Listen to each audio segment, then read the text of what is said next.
ಚಿನ್ನಸ್ವಾಮಿಯಲ್ಲಿ specially ನಾವು IPL cup ಗೆದ್ದಂತ ಸಂದರ್ಭದಲ್ಲಿ ಕಳೆದ ವರ್ಷ ಏನಾಯ್ತು ಎಲ್ರಿಗೂ ಗೊತ್ತಿರುವಂಥದ್ದೇ. 11 ಜನ ಸಾವನ್ನಪ್ಪಿದ್ರು ಕಾಲ್ ತುಳಿತದ ಹಿನ್ನೆಲೆಯಲ್ಲಿ. ಅದಾದ್ಮೇಲೆ ಮ್ಯಾಚೇ ನಡೆದಿರಲಿಲ್ಲ. ಹಂಗೂ ಹಿಂಗೂ ಸಾಕಷ್ಟು ಪ್ರಯತ್ನ ಪಟ್ಟು ಅಲ್ಲಿ KSC ಅಧ್ಯಕ್ಷರುಗಳು ಸರ್ಕಾರ ಜೊತೆ ಮಾತನಾಡಿ ಭದ್ರತೆಯನ್ನೆಲ್ಲ ಸರಿ ಮಾಡ್ತೀವಿ, ಮತ್ತೆ ಏನೇನೆಲ್ಲ ಆಲ್ಟ್ರೇಷನ್ ಮಾಡ್ಬೋದು ಎಲ್ಲವನ್ನೂ ಕೂಡ ಸರಿ ಮಾಡ್ತೀವಿ, ಬರುವಂಥ ಅಭಿಮಾನಿಗಳಿಗೆ ಯಾವುದೇ ರೀತಿಯಾದಂಥ ತೊಂದರೆ ಆಗಬಾರ್ದು, ಭದ್ರತಾ ಲೋಪ ಆಗಬಾರ್ದು ಅನ್ನುವಂಥ ನಿಟ್ಟಿನಲ್ಲಿ ಸಾಕಷ್ಟು ಕಟ್ಟುನಿಟ್ಟಿನ ಕ್ರಮವನ್ನು ಕೈಗೊಂಡಿದ್ರು. ಸೊ ಹೀಗಾಗಿ IPL ಶುರುವಾಯಿತು.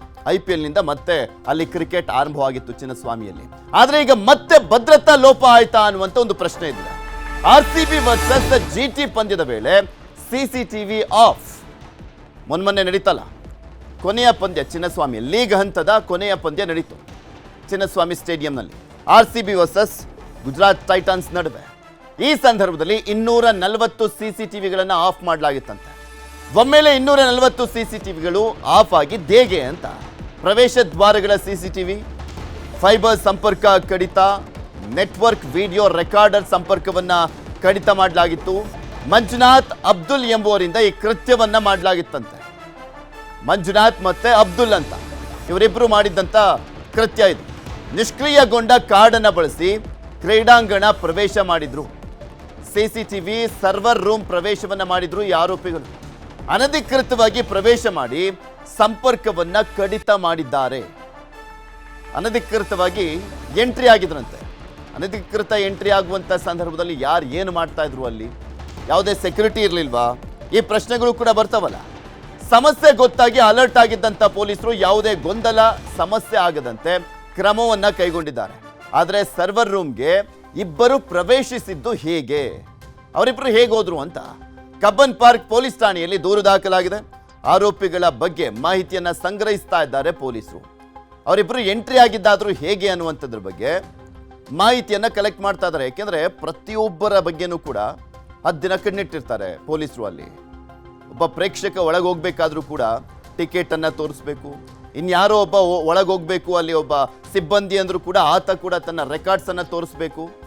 ಇಲ್ಲಿಬ್ಬರು ಹೇಗೆ ಹೋದ್ರು ಅನ್ನುವಂಥ ಪ್ರಶ್ನೆಗೆ ಉತ್ತರ ಸಿಗ್ಬೇಕಾಗಿದೆ. IVS ಡಿಜಿಟಲ್ ಸೊಲ್ಯೂಷನ್ಸ್ ಸಂಸ್ಥೆಯ ಉದ್ಯೋಗಿಗಳು ಇವರು. ಇದೇ ಸಂಸ್ಥೆಯಿಂದ ಚಿನ್ನಸ್ವಾಮಿಯ CCTVಗಳ ನಿರ್ವಹಣೆ ಮಾಡಲಾಗ್ತಾ ಇತ್ತು. ಚಿನ್ನಸ್ವಾಮಿ CCTVಗಳನ್ನು, ಸ್ಟೇಡಿಯಂನ CCTVಗಳನ್ನು IVS ಡಿಜಿಟಲ್ ಸೊಲ್ಯೂಷನ್ಸ್ ಅನ್ನುವಂಥ ಸಂಸ್ಥೆಗೆ ಕೊಡಲಾಗಿದೆ, ಕಾಂಟ್ರಾಕ್ಟ್ ಕೊಡಲಾಗಿದೆ. ಸಂಸ್ಥೆಯಲ್ಲಿನ ಆಂತರಿಕ ಜಗಳದಿಂದ ಇವರಿಬ್ಬರು ಮಂಜುನಾಥ್ ಮತ್ತು ಅಬ್ದುಲ್ ಈ ಕೃತ್ಯವನ್ನ ಎಸಗಿದ್ದಾರೆ ಅಂತ. ಮಂಜುನಾಥ್ ಅಬ್ದುಲ್ ಸ್ಟೇಡಿಯಂ ಸಿಬ್ಬಂದಿಗೆ ಪರಿಚಯ. ಇದೇ ಕಾರಣಕ್ಕೆ ಸರ್ವರ್ ರೂಮ್ಗೆ ಹೋಗಿರುವಂಥದ್ದು ಬೆಳಕಿಗೆ ಬಂದಿದೆ. ಅಲ್ಲಿರುವಂಥ ಸಿಬ್ಬಂದಿಗೆ ಪರಿಚಯ ಅಲ್ಲ, ಸೊ ಹೀಗಾಗಿ ಅದನ್ನು ಬಳಸ್ಕೊಂಡು ಒಳಗಡೆ ಹೋಗಿದ್ದಾರೆ. IVS ಡಿಜಿಟಲ್ ಸಂಸ್ಥೆಗೂ ಪೊಲೀಸರಿಂದ ನೋಟಿಸ್ ಅನ್ನ ಕೊಡಲಾಗಿದೆ. IVS ಡಿಜಿಟಲ್ ಸಂಸ್ಥೆಗೆ ಪೊಲೀಸರಿಂದ ನೋಟಿಸ್ ಕೊಡಲಾಗಿರುವಂಥದ್ದು. ನಿಮ್ಮ ಒಳ ಜಗಳದಿಂದ ಇಲ್ಲಿ ಭದ್ರತಾ ಲೋಪ ಆಗಿರುವಂಥದ್ರ ಬಗ್ಗೆ ಪ್ರಶ್ನೆಯನ್ನ ಕೂಡ ಮಾಡಲಾಗಿದೆ. ಇದ್ರ ಬಗ್ಗೆ ಇನ್ನಷ್ಟು ಮಾಹಿತಿಯನ್ನ ಕೊಡ್ತಾ ಹೋಗ್ತಾರೆ ನಮ್ಮ ಪ್ರತಿನಿಧಿ ಗಂಗಾಧರ್. ನಮ್ಮ ಜೊತೆ ನೇರ ಸಂಪರ್ಕದಲ್ಲಿ ಜಾಯ್ನ್ ಆಗಿದ್ದಾರೆ. ಗಂಗಾಧರ್, 1 ವರ್ಷ ಆಗೋಗಿತ್ತು ಆಲ್ಮೋಸ್ಟ್. ಕಳೆದ IPLನಲ್ಲಿ ಕಾಲ್ ತುಳಿತ ದುರಂತ ಆದ ಬಳಿಕ ಇಲ್ಲಿ ಯಾವುದೇ ಮ್ಯಾಚ್ ನಡೆದಿರಲಿಲ್ಲ. ಸರ್ಕಸ್ ಮಾಡಬೇಕಾಯಿತು ಲಿಟ್ರಲಿ. KSC ಅಧ್ಯಕ್ಷರು ಹೊಸದಾಗಿ ಬಂದಂತಹ ಸಂದರ್ಭದಲ್ಲಿ ಸರ್ಕಾರದ ನಡುವೆ ಸಾಕಷ್ಟು ಮಾತುಕತೆಯನ್ನ ಮಾಡಿ ಫೈನಲಿ ಇಲ್ಲಿ ಮ್ಯಾಚ್ ನಡೆಯುವಂತೆ ಮಾಡಿದ್ರು. ಈಗ ಮತ್ತೊಮ್ಮೆ ಭದ್ರತಾ ಲೋಪ ಆಗಿದೆಯಲ್ಲ, ಹೇಗಾಗಿದ್ದು, ಏನಾಗಿದ್ದು, ಮತ್ತೊಮ್ಮೆ ಟೆನ್ಷನ್ ತಂದಿಟ್ಟಿದಾರಲ್ಲ ಅಂತ ಚಿನ್ನಸ್ವಾಮಿ ಸ್ಟೇಡಿಯಂಗೆ.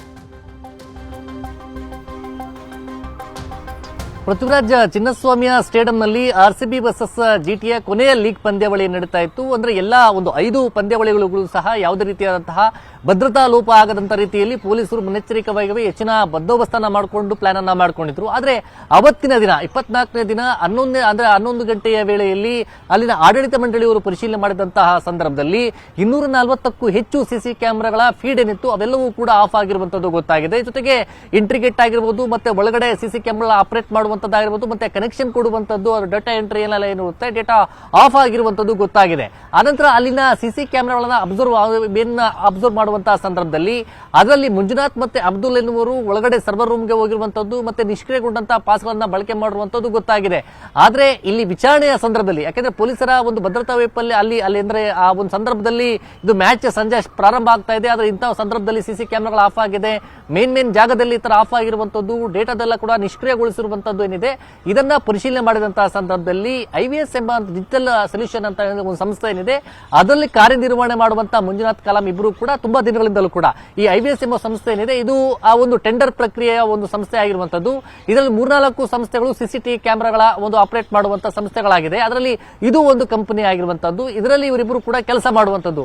ಬಹಳ ದಿನಗಳಿಂದಲೂ ಕೂಡ ಸ್ಟೇಡಿಯಂ ಒಳಗಡೆ CCTV ಆಪರೇಟ್ ಮಾಡುವಂತದ್ದೇನಿದೆ ಇವರು ಅಲ್ಲಿನ ಸಿಬ್ಬಂದಿಗೆ ಎಲ್ಲರೂ ಕೂಡ ಪರಿಚಯ ಇರುವಂತದ್ದು. ಹೀಗಾಗಿ ಒಳಗಡೆ ಹೋಗುವಂತದ್ದು, ಅದರಲ್ಲಿ ಸರ್ವರ್ ರೂಮ್ಗೆ ಹೋಗಿ ಬರುವಂತದ್ದೆಲ್ಲವೂ ಕೂಡ ಆ ಪರಿಚಯ ಇರೋದ್ರಿಂದ ಅವರೆಲ್ಲರೂ ಕೂಡ ಒಳಗಡೆ ಬಿಟ್ಟಿದ್ದಾರೆ ಅನ್ನೋದು ಮಾಹಿತಿ.